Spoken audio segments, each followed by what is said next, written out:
Tenemos una ingente deuda en todo el mundo, no solamente en China, que yo creo que es el país que más deuda tiene, sino también en Estados Unidos y también en Europa.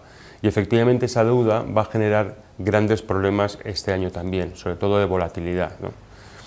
El tema de la deuda, y esa es la burbuja que tenemos que ver, que es la deuda soberana, no la deuda corporativa, la deuda soberana, esa la tenemos que analizar con detenimiento, y sobre todo en Europa. En Europa tenemos un Banco Central Europeo que está constantemente inyectando liquidez en el mercado con la intención de que suba la inflación y que suba el crecimiento. Sin embargo, los países miembros efectivamente no están haciendo las reformas necesarias, aunque algunos sí que han empezado para efectivamente reducir el déficit, reducir la deuda y crecer mucho más. El problema es que si cierra el grifo el Banco Central Europeo a estos Estados miembros, el déficit subiría, es decir, los tipos de interés subirían y la financiación sería mucho más cara y por tanto los Estados miembros tendrían mayores problemas para financiarse. Y eso efectivamente es una distorsión espectacular de mercado.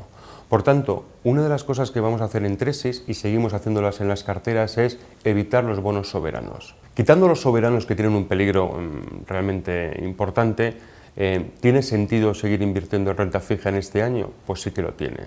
Yo solamente recuerdo que en el año 2016 todo el mundo decía que la renta fija no era el momento de la renta fija y sin embargo todos los índices de renta fija en el año 2016 han sido espectacularmente buenos, ¿no? Por tanto, hemos pasado muchas crisis durante los últimos 30 años y la renta fija tiene sentido.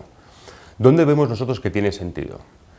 Si la curva de tipos de interés se positiviza, es decir, suben los tipos de interés, donde tenemos que siempre tener la inversión es en bonos flotantes. Y los bonos flotantes tienen que ser donde van a crecer los tipos de interés, que es en Estados Unidos. Sin embargo, en Europa los tipos de interés no van a crecer, las economías pues realmente no están creciendo con fuerza, sí que hay un poquito más de inflación, sobre todo en Alemania, pero efectivamente el crecimiento no es importante y la inflación deja mucho que desear. Por tanto, en Europa lo que tenemos que potenciar mucho son los bonos cupón fijo a muy corto plazo y luego la parte más larga de la curva, efectivamente, cupones flotantes. Por tanto, vamos a compensar las carteras tanto en duraciones como en tipo de pago de cupón.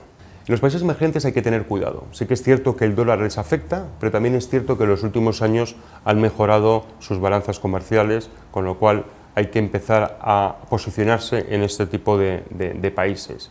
Y ahí sí que no tocaríamos bonos high yield, sino que tocaríamos bonos o invertiríamos en bonos investment grade. Todos denominados en dólares, ¿de acuerdo? Y esas serían las tres partes. Estados Unidos flotantes, Europa cupones fijos a corto plazo y cupones variables a largo plazo, y en emergentes siempre con la seguridad de un buen rating.